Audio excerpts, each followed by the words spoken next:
पिंजर येथे श्री संत ज्ञानेश्वर माऊली आध्यात्मिक बाल संस्कार शिबिराचे आयोजन। बार्शी टाकळी तालुक्यातील पिंजर येथे श्री संत ज्ञानेश्वर माऊली चॅरिटेबल ट्रस्टच्या वतीने श्री संत ज्ञानेश्वर माऊली आध्यात्मिक बाल संस्कार शिबिर आयोजित करण्यात आले आहे।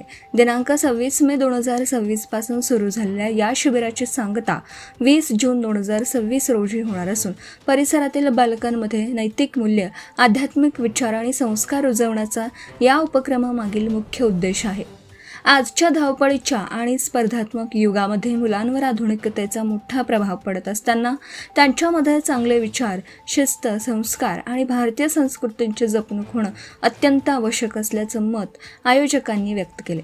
संस्कार हा प्रत्येक बालकाचा हक्क असून तो त्याला प्राप्त करून देणं हे पालकांचं आद्य कर्तव्य आहे, असंही संस्थेच्या वतीने सांगण्यात आलं। या प्रासादिक शिबिरामध्ये मुलांना अध्यात्म, प्रार्थना, अभंग, नैतिक कथा, संस्कार मूल्य, वडीलधाऱ्यांचा आदर, राष्ट्रप्रेम तसेच सुसंस्कारित जीवनशैली याविषयी मार्गदर्शन करण्यात येणार आहे।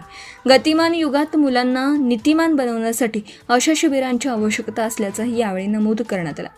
संस्कार हीच म्हातारपणाची खरी शिदोरी आहे असं सांगत आपल्या पाल्यांना या शिबिरात सहभागी करून घ्यावं व या उपक्रमाला सहकार्य करावे असं आवाहन श्री संत ज्ञानेश्वर माऊली चॅरिटेबल ट्रस्टच्या वतीने श्री प्रदीप पाटील, लहाने झंजाळ, गुरुजी समाधान मल्ले, राजेंद्र पराळे इत्यादींनी केलं आहे। तसेच परिसरातील सर्व भाविक भक्तांनी आणि पालकांनी या शिबिराचा लाभ घ्यावा असंही आयोजकांनी नमूद केलं। प्रदीप गावंडे, अकोला जिल्हा प्रतिनिधी तथा कार्यकारी संपादक, धुमाकूळ महाराष्ट्र न्यूज। आपल्या परिसरातील ताज्या आणि महत्त्वाच्या बातम्या पाहण्यासाठी आजच आपल्या धुमाकूळ महाराष्ट्र न्यूजला YouTube वर सबस्क्राइब करा आणि बेल आयकॉन प्रेस करा।